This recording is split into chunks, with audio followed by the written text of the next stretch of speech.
let's talk some shit. Oh my god, guys, I cannot with this man. So I started writing the script wanting to talk about all of the ways in which Loren sucks because we're like, I don't know, 9-10 episodes into the season and this man sucks so hard.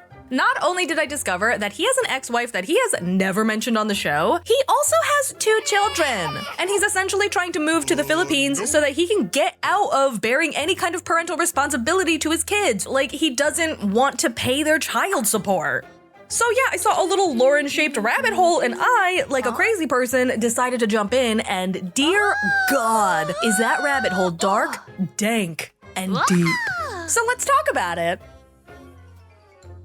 The 90-Day universe is no stranger to toxic, creepy-ass men. I am talking men so vomit-inducing that they make you want to jump off a cliff just so you do not have to exist on the same plane of existence as them. We had the serial splooger, then we had the thumb of audacity, and now, trying to claw his way to the top to take gold in a game that no one should ever want to win, we have this creepy-ass motherfucker. If you don't know who Loren is, then take a moment to go and grab a barf bucket because you are gonna need it. Loren is 33 going on 60, and before anybody is like, there ain't no way that that man is 33, he is lying. Loren did post a copy of his ID to prove that he is indeed 33. He's just aged like milk. He exists in Las Vegas, intentionally working a bunch of low-paying jobs so that ends do not meet. Which means not only is he broke as a joke, he's also homeless. The man keeps a roof over his head by sleeping with a bunch of different people and spending the night at their place. Loren does not identify as gay, but he does identify as a bottom, which I'm not really sure how that works, but sexuality is a spectrum, so I'm just gonna leave it at that. He says that his perfect partner would be a woman with a wiener. So he goes ahead and downloads a bunch of Filipino dating apps and tries to find himself a Filipino trans woman. And I know what you're thinking, he only downloaded dating apps for the Philippines? That sounds kind of fetishy. And yes it is. He hits the mega jackpot when he matches with Faith. Faith is a 30-year-old trans woman living in the Philippines and she has never had a boyfriend before and she is desperate for love. Loren's over here thinking, score! This bitch is gonna be so easy to manipulate. So he takes his creepy little vampire fangs and sinks them right into her neck, and he starts his long con. He doesn't tell her the important things like he is broke, he is homeless, he's a bottom, but he does tell her that he absolutely loves her on the first day. And after 6 long months of lying to her nonstop, he finally flies out to the Philippines with $46 to his name and an engagement ring. And let's be honest, he probably stole that ring off of the vanity of one of the many people he slept with. It is no secret that Loren is a selfish sack of shit, and his head is so far up his own ass that he fails to realize how amazing Faith actually is. Faith has struggled her entire life. On top of the discrimination that she faced being a trans woman in an incredibly conservative country, her father actually passed away when she was just 13, and her mother could not do any kind of work because she was busy at home taking care of twin babies. So little 13-year-old Faith decided to move over 350 miles away from her family by herself so that she could get a job, make money, and send that money back to support her family. And she did all of this while still attending high school, and she successfully graduated. So Faith essentially decided to exemplify the compassion that she never got in life, whereas Loren took being bullied as a kid as an opportunity to learn how to become the bully himself.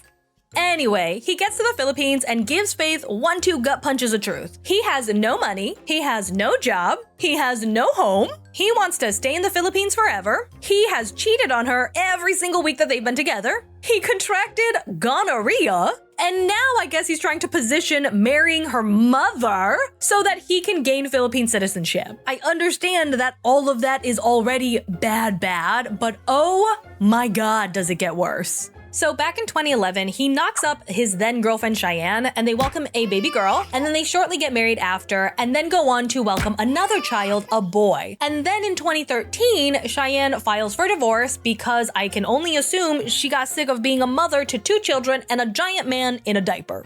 The divorce was not amicable. In the petition, Cheyenne apparently asks for, quote, all personal and household items currently in his possession, and a 2000 Chevy Impala. To clarify, she's not asking to strip Loren of everything that he owns, just of the things that he still has in his possession that she thinks are rightfully his, plus a car. The two then go on to file temporary restraining orders against each other, and it states, both parties are restrained from transferring, removing, encumbering, concealing, damaging, or disposing of any property. Both parties are restrained from assigning, transferring, borrowing, lapsing, surrendering, or changing entitlement of any insurance policies of either or both parties, or of any dependent children. So this is an order for both of them to not touch a damn thing until the divorce has been settled. And then later on, Cheyenne goes on to submit a parenting plan for her two kids, and she claims that Loren's behavior towards the children amounted to willful abandonment that continues for an extended period, or substantial refusal to perform parenting functions. For those of you who don't know, a parenting plan, it's basically a written document that outlines how divorced parents will essentially share the responsibilities of raising their kids, and it is court-ordered. Since Loren doesn't seem to really want to be a father to his two children, Cheyenne needs the court to compel him to fulfill certain parental obligations.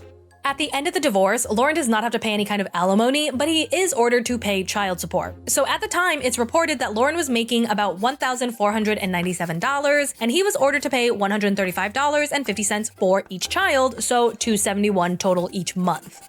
In 2019, Cheyenne actually files a motion to have that child support adjusted because she needs more money. And the courts look into this and they decide that Loren is actually voluntarily underemployed. Now what that means is Loren does not want to pay a lot of money in child support, so he is intentionally working lower paying jobs or jobs that only pay cash so that on paper, it looks like he's not making that much.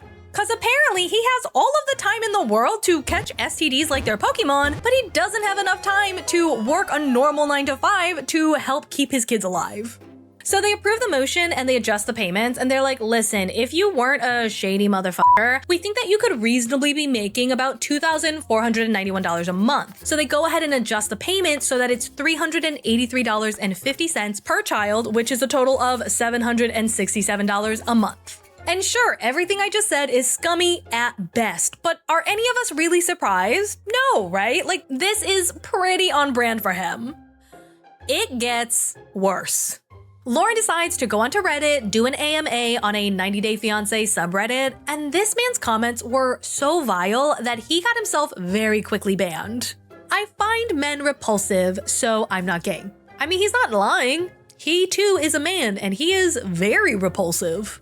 No, I very much love vagina. I just don't like bacterial vaginosis. It's a vaginal infection that occurs when the balance of vaginal bacteria is disrupted, so rotting or smelling vagina. I like how he doesn't like vaginas because they can get bacterial infections, but like, so can penises.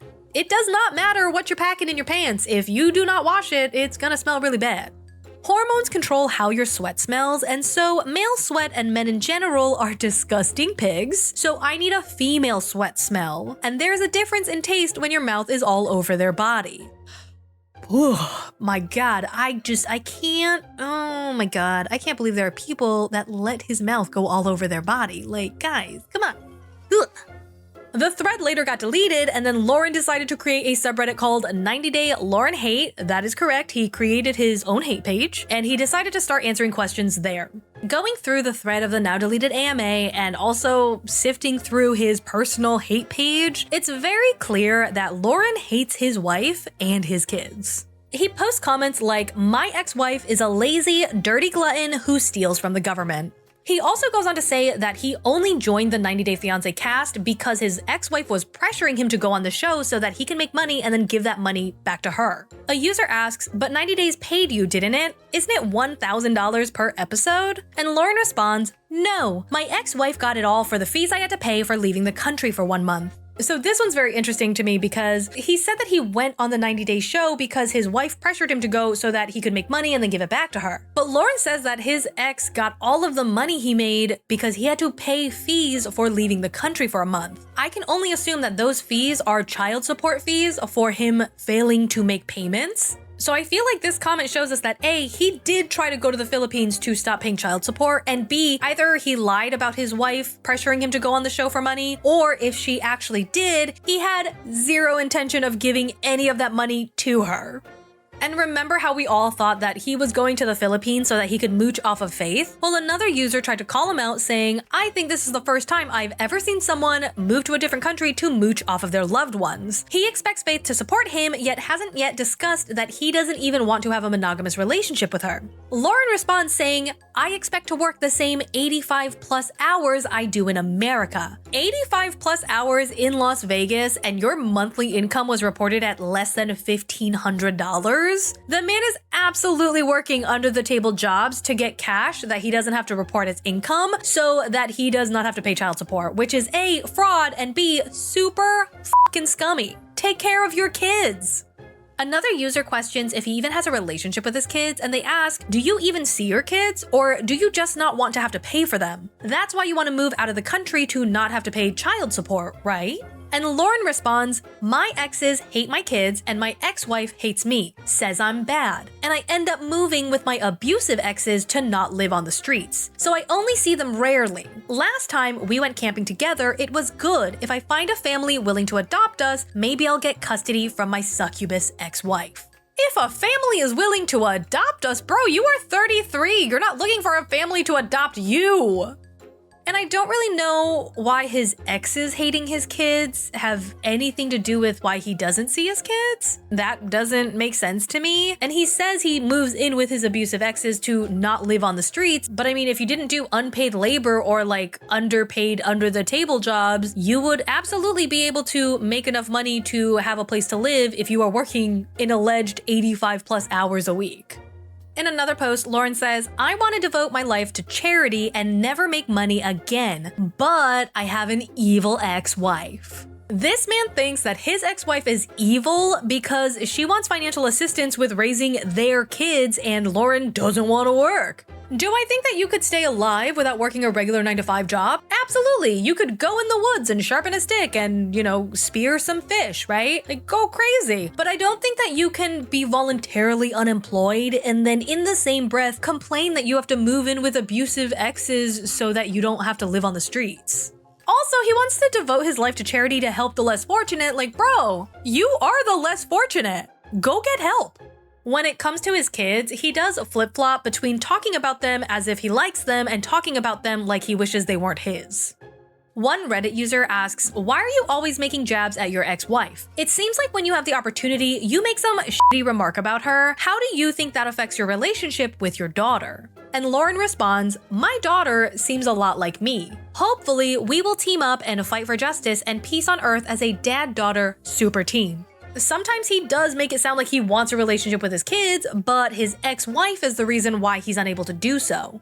He says that she always refers to them as, quote, her kids, and only sees him as a source of money. He writes, it's her children, she's the one who always says that. I'm just a paycheck, so I work. He also says in a different post, I used to video chat and text a lot. Then one day, they lost their phone numbers and social media accounts. I'm sure it was my ex-wife. I spent a lot of time with my daughter when we lived together. My family is often charged money to see them. They also think my kids need a better living environment, so my ex-wife keeps them at a distance, just like myself, so she can continue her lifestyle. So, living in Vegas, I don't have a place for them to stay. Not that I think she would let that happen for a summer. I also don't think Vegas should have children.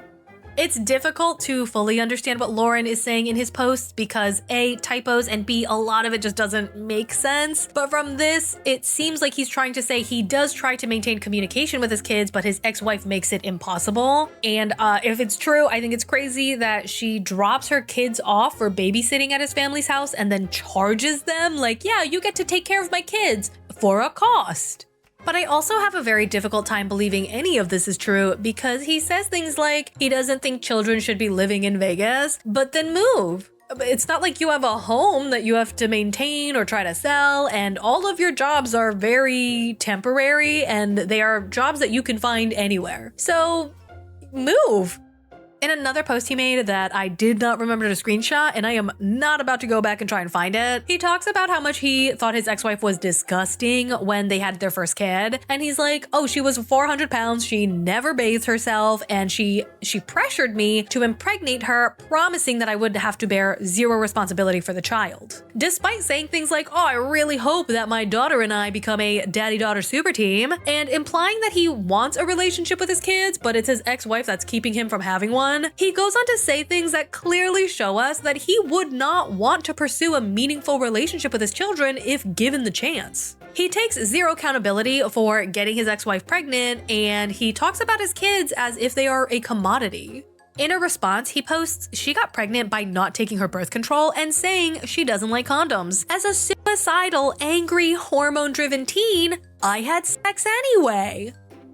Then someone is like, okay, I guess that kind of explains the first child, but what about the second one? The user writes, don't you have 2 kids? So that explains one, but you decided to just keep doing that after she got pregnant the first time? And Loren responds, I have 2, but the second one was an exchange. She is following in her family's footsteps of living off welfare and disability. She is after a goal of never working again by capitalizing on having children. My second kid was created to extend her period of governmental fraud in exchange for me not paying child support. She wants money, not a relationship. So I agreed, not knowing Washington State doesn't let me not pay. It was a trick I fell for. And I wish he didn't have so many typos, but he does. And he says it's because his phone autocorrects his words and he's not gonna go through the pains of, changing it. But what autocorrect changes children to childern? Or whatever the fuck the word acker is supposed to be. Or yilto. Also, not a great look to say that I gave this woman children because she said I did not have to take care of them and she wanted to defraud the government. Loren goes on to say that the government gives his ex-wife free food, free housing, and free clothes, and accuses her of scamming all of her friends, her church, his family, who by his own admission is rich, and that she just weaponizes her children to get as much money out of people as she can. He posts, she also refuses help from my rich family. A user responds, wait, I thought she was a monster who just wants free money. So wouldn't she want money from your rich family? Especially if she is baby trapping you. You make no sense.